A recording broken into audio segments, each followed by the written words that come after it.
Damn, this is shocking allegation. Enugu native doctor accused of ritual killings.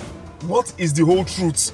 This man, in his sock away, people discovered a dead, decomposing pregnant woman and another dead person. And it was the same place they said he put the 13-year-old girl he kidnapped, who shouted such that her voice was so thunderous that the whole community didn't sleep on the head. And then the local vigilantes came into that place and discovered that this guy's house and shrine was a den of human rituals. And the angry youth, he escaped, and the angry youth beat up the people they saw there and burnt down all his vehicles. And then now Enugu State Government, to show that they are not in support of any such clandestine act, brought bulldozers and bulldozed the whole house. Now let's go into the details. This is the height of man's inhumanity to man. This is pure evil. This man you are seeing on the screen is an evil man. How can you be using people for rituals in the 21st century in Enugu State where this thing happened? This man, although reports are out there that over 1,000 bodies were found, I know it's a lie,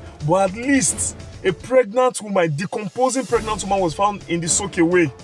And then he kidnapped this girl of 13 years. You see, at times, when somebody wants to be exposed, it's just one small thing that we're exposed. This guy has been doing this, probably selling body parts to politicians and all of that.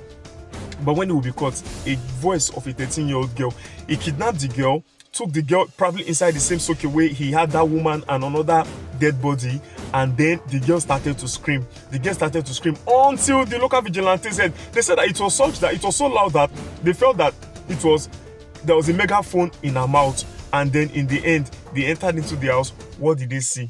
They discovered that this man had a dead pregnant woman inside the soak away, decomposing, and then another dead person. And those were the ones they found. But of course, if this guy had finished everything he wanted to do, he would have gotten rid of this body. And who knows, for years, how many of such things would have happened. And this was why when I think Anambra State Governor was prosecuting native doctors, people were like, native doctor is not the problem of Nigeria. But is this not worse than the problem of Nigeria? Has Tinubu done human ritual in this magnitude? Of course, I don't know what politicians do, but I know Tinubu could not have done something like this. So a person who is there, who doesn't know what he's doing as a leader per se, and is putting the country in a wrong direction. But of course, there is hope. After 4 years or 8 years, this man will go away, and people who are alive, who have the sense to navigate his government, will still be there. But look at this ritualist stealing money and using that money to live a lavish life. Look at this video where he was spraying money at a party, and people would have been, hey, and what is his name? They say they do something like that, and then they won't know the source of his money is human lives. This guy has killed so many people. I don't want to say hundreds of people, I don't want to say thousands of people, but it's just unfortunate that this kind of thing will still be happening in our country in this time and age. It's so sad that it even took this long for the local vigilantes to come and find out what is happening. And these same vigilantes are the ones that they've sent away from Edo State. So imagine, people could be doing something like this because it would have taken so long for police to even know. And these kind of people are usually friends of police. Look at that guy now that butchered his girlfriend in Nasarawa, Abuja, Nasarawa, and he was caught. Who caught him? Local vigilantes. Look at the other one again, the butchered one woman, put her in sack bag. Who in Lagos? Who caught him? Local vigilantes. Now, who called these people?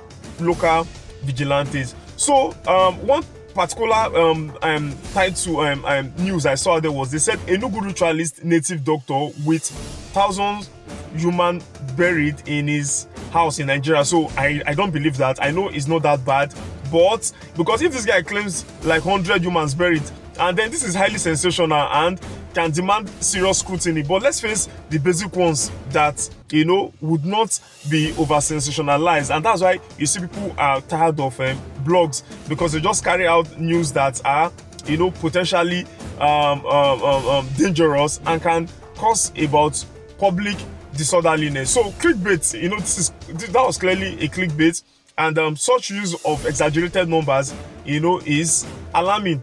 But now let's go straight to what happened. So now let's continue with this harrowing incident that has shaken the Umuojor community of Eziagu local government area of Enugu State, Nigeria.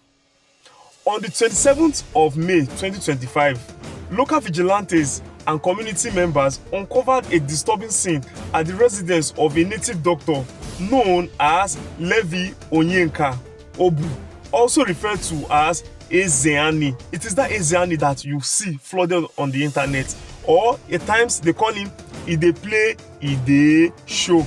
This is a nickname he has earned because, according to the people, he is a very jovial person, but at the same time, he has he produces results through efficacy of his juju and the kind of money he uses. Now let's continue. Prompted by the abduction of a 13-year-old girl, the community search led them to Obu's compound. There, they discovered the girl alive in a sewage pit alongside 2 decomposing bodies believed to be victims of ritual killings. The Enugu State Police Command confirmed the incident, stating that the operation led to the arrest of 3 suspects. And what are their names?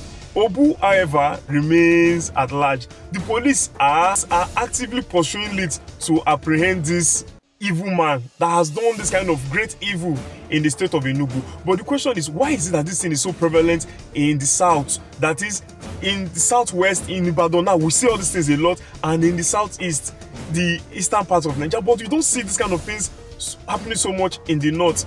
Now, in response to the gravity of the crimes, the Enugu State Governor ordered the immediate demolition of Obu's property, aiming to eliminate any remnants of the alleged criminal activities. These incidents has sparked widespread outrage and calls for stricter regulations on traditional practices. Community leaders and residents are urging authorities to ensure that such heinous acts are not repeated.